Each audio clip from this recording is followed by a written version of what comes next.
रुख करेंगे दिल्ली का। जिला न्यायपालिका का राष्ट्रीय सम्मेलन आज शुरू हुआ है। 2 दिन का ये सम्मेलन है। प्रधानमंत्री नरेंद्र मोदी ने इसका उद्घाटन किया है। चलिए लिए चलते हैं आपको उनके संबोधन की तरफ। से केवल न्यायिक प्रक्रियाओं में तेजी ही नहीं आई, इससे वकीलों से लेकर फरियादी तक हर किसी की परेशानियां भी तेजी से कम हो रही है। आज देश में अदालतों का डिजिटाइजेशन किया जा रहा है और जैसा कि मैंने कहा, इन सभी प्रयासों में सुप्रीम कोर्ट की ई कमेटी अहम भूमिका निभा रही है। साथियों, पिछले वर्ष ई कोर्ट्स प्रोजेक्ट के तीसरे फेज को भी स्वीकृति मिली है। हम एक यूनिफाइड टेक्नोलॉजी प्लेटफॉर्म तैयार करने की दिशा में आगे बढ़ रहे हैं। इसके तहत artificial intelligence, optical character recognition जैसी उभरती हुई टेक्नोलॉजी का इस्तेमाल होगा। हम पेंडिंग केसेस का एनालिसिस कर सकेंगे, भविष्य के मुकदमों का भी अनुमान लगा सकेंगे। पुलिस, फॉरेंसिक, जेल और कोर्ट टेक्नोलॉजी इनको इंटीग्रेट भी करेगी और इनके काम को स्पीड अप भी करेगी।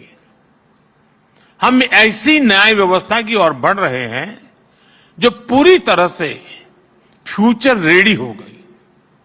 साथियों, आप जानते हैं, बड़े बदलाव में इंफ्रास्ट्रक्चर और टेक्नोलॉजी के साथ ही नियमों, नीतियां और नीयत की भी भूमिका होती है।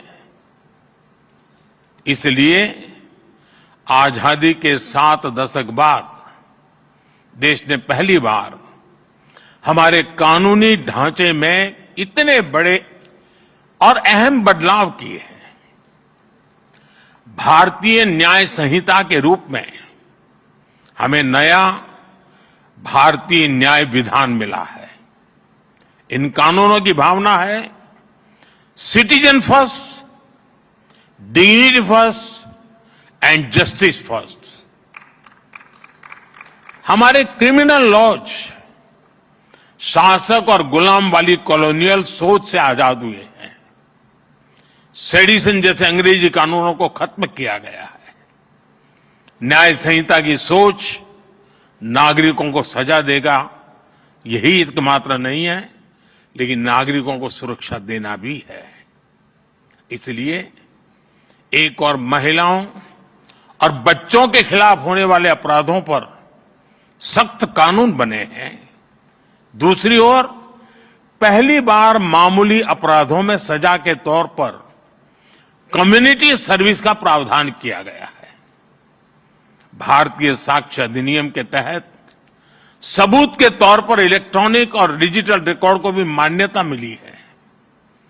भारतीय नागरिक सुरक्षा संहिता के तहत इलेक्ट्रॉनिक मोड में समन भेजने की व्यवस्था बनाई गई है।